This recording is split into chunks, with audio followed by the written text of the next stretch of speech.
Welcome to Module 7, Maintain Your Garden. Congratulations on designing a garden that meets your school's goals. As your next step, this video will help you understand the importance of garden maintenance, what typical maintenance needs are, and who can help in doing this critical work. Successful school gardens constantly maintain their garden.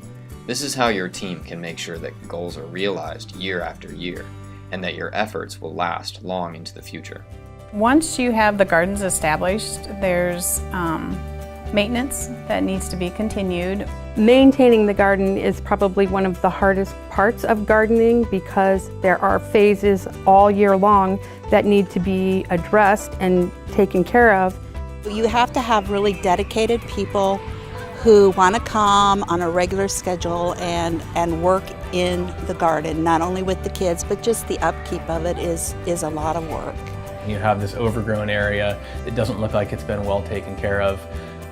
It starts to turn everybody off. It turns off the district, it turns off the neighbors, and it turns off the parents who see it on a daily basis. As you go up the ladder, the people who generally approve the final say on everything don't know these people. They don't know the passion, they don't know, because they hear from everyone they deal with, oh yeah, we'll take care of it. Well then 4 years later when their kid's no longer in the building, they just kind of fade away. Regular maintenance is key to the longevity of your school garden. A dedicated community of people is needed for the upkeep, as things may change every year. If you plan ahead for all of these details, it can be a much easier process. Now that we've emphasized the importance of maintenance, what specific maintenance needs will you have at your garden? It turns out there are many things that go into maintaining a school garden, and all gardens are unique. However, we interviewed dozens of school garden coordinators, volunteers, and organizations that support school gardens who said there are 5 key maintenance needs you should consider. Beyond those needs, finding people to help do the work is also critical. I would say the bare minimum would be water. So do you have hoses? What do you have to get water into your garden? Most of it is having people who want to water it after it's planted, because establishment of plants is priority number 1. Some seasons it's nice and rainy. We just had a summer with lots of rain and we hardly had to water the gardens. But there's some times where you're going to have to continually water the garden. Probably the most attention needs to be given to just weeding and watering. One thing is definitely the weeding. Pulling weeds, and maybe that's to protect some of the food that you have growing, or maybe it's just to make the garden look presentable and not like a space that no one cares about.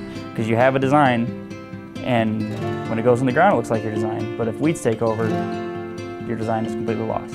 Compost is extremely important to put on the soil in the beginning of the spring, and that's something that I think every school needs to think about, is where are we going to have a compost bin?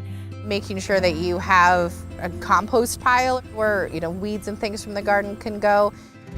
So we just tested the soil for lead and made sure that there's no contaminants or anything that might affect any of the produce that's grown. The soil nutrients are extremely important. We do not use any chemicals, it being an edible garden, as well as it being a garden for children. Having an adequate set of tools and resources to use so that, not just one person gets to use the shovel and nobody else gets anything to work with. And, do you have little cups that all the kids can water with instead of one person just using the watering can? Just having shovels on site, because if you got to dig it up, you got a shovel right there. They don't have to call me and ask for a shovel. You have hand trowels for digging up weeds. We had parents donate tools. We've had, on our beautification day, we had rows and rows of spades and hoes and rakes and barrels, and everybody was just so willing to share.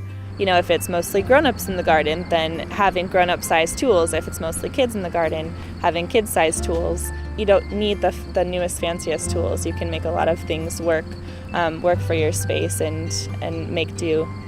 Having a tool shed on site is a great idea. They're relatively inexpensive, easy to build, and you can kind of tuck them in a corner. We had enough money to buy and build a shed, and we thought that the purpose for a shed, or the best use for a shed, would be number 1, so we won't have all of our supplies just laying everywhere and nobody knows where to find them. Just having a safe place and an organized place to store all of your tools. If you know what maintenance needs to plan for, Who can help your garden team do the actual work throughout the year? I need other people that can physically help with the things that need to be done to maintain the garden. Making sure that you have enough support. It's something that you can't do by yourself or just even a few of you. You need almost a whole army of people to help. I would not have been able to do it on my own. I had someone from Pick a Better Snack and the garden fellow who actually got my garden going, gave me advice on what to do. We have 21st century learning all day in conjunction with the Grub Y, and those partnerships are critical for us. Like churches or daycare centers or even just families that are willing to come in and do the garden. We've had 5 families adopt different areas, and they come over and water and they come over and weed. And a lot of people use it. The classrooms use it, Food Corps has used it, the girls group has used it. We partner with CFUM, which is Child Family Urban Movement, and they're a before and after school program. We had a garden who was really close to a local hospital who had a ton of staff that they're always looking for a reason to get outside. And if you can get outside and volunteer at a school, that's even better. That's a huge resource of volunteers that are there all year round if you're willing to develop the relationship and follow through with the communication. We were sponsored last year by Principal as well as the American Heart Association. They have a very good part of their benefits package where they allot 2 days of community service. Humboldt does have a corporate partnership with Principal Financial, and at two of the past 6 years I've had to tap that resource, and it has been wonderful. We were able to reach out to a local grocery store who donated seeds and garden tools. We even had one local business where they contacted us out of the blue and they wanted to use their volunteer time to help us in our garden. And we happened to have a mountain of mulch at the time, and I couldn't believe, like, one group of people, how much they accomplished in like 2 hours. It was incredible. When considering maintenance, it's important to plan for watering, weeding, composting, the various tools you'll need, and a safe place to store those tools. It's also critical to partner with local groups and organizations who you can count on to do the maintenance.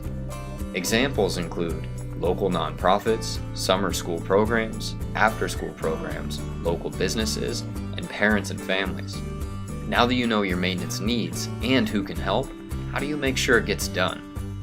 A Garden for Every School has tools to help you identify the maintenance needs for your school garden and the partnership that can help make sure the work gets done. This video has its own planning guide, tips for recruiting local partners to help with maintenance, and a budgeting tool for the tools you will need. Download Planning Guide number 7 for this video. Fill out each section as a team, recruit local partners, and budget for your school garden maintenance.